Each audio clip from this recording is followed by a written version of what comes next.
আসসালামু আলাইকুম এভরিওয়ান, আমি জান্নাত বলছি জান্নাত ড্রিম থেকে। আশা করি যে যেখান থেকে আমার ভিডিওর সঙ্গে যুক্ত আছেন আল্লাহর অশেষ রহমতে অনেক ভালো আছেন। আমি আলহামদুলিল্লাহ অনেক ভালো আছি। আবারও চলে এসেছি আরও একটি নতুন নকশি কাঁথা ডিজাইন নিয়ে। আর এখনও আমার চ্যানেলটি যারা সাবস্ক্রাইব করেননি অবশ্যই আমার চ্যানেলটি সাবস্ক্রাইব করে দিবেন, কারণ আমি একদমই নতুন। আপনাদের সাপোর্ট এবং ভালোবাসা আমার অনেক প্রয়োজন। তো আজকে আমি একটি লাল কালার বেবি নকশি কাঁথা আর্ট করছি। এখানে আমি সম্পূর্ণ কাঁথাটি একটাই ডিজাইন করেছি। তো একটি ফুল আমি আপনাদের মাঝে শেয়ার করছি। যারা আর্ট করতে চান এভাবে দেখলে খুব সহজভাবেই বুঝতে পারবেন।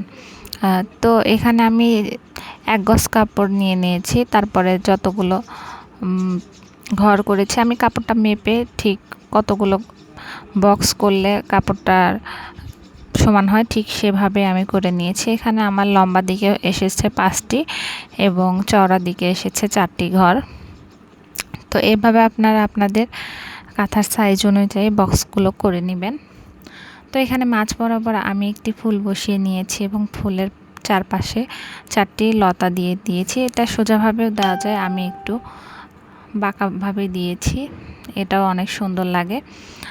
তো এভাবেই দিয়ে আমি পাতাগুলো বসিয়ে নিচ্ছি সুন্দরভাবে। সবগুলো পাতা যেন সমান হয় এইভাবে আমি পাতাগুলো বসিয়ে নিচ্ছি, তাহলে কাঁথাটি সেলাইয়ের পর আরও বেশি সুন্দর লাগবে। আর যারা আমাদের কাছ থেকে নকশি কাঁথা নিতে চান অবশ্যই আমাদের স্ক্রিনে দেওয়া হোয়াটসঅ্যাপ এবং ইমো নাম্বারে যোগাযোগ করে আপনাদের পছন্দ অনুযায়ী নকশি কাঁথা কালার কম্বিনেশন সব কিছু কাস্টমাইজ করে নিতে পারেন। তো আর দেরি না করে এখনই আমাদের নাম্বারে যোগাযোগ করে ফেলুন। আর যারা আমাদের কাছ থেকে বেবি ড্রেস বেবি কম্বো সেটগুলো নিতে চাচ্ছেন তারাও আর দেরি না করে এখনই আমাদের সঙ্গে যোগাযোগ করে ফেলুন। আশা করি আমাদের কাজ এবং কোয়ালিটিও মাশাআল্লাহ অনেক ভালো হবে। আপনারা হাতে নিলে বুঝতে পারবেন আমরা কতটা কোয়ালিটিফুল কাজ করি।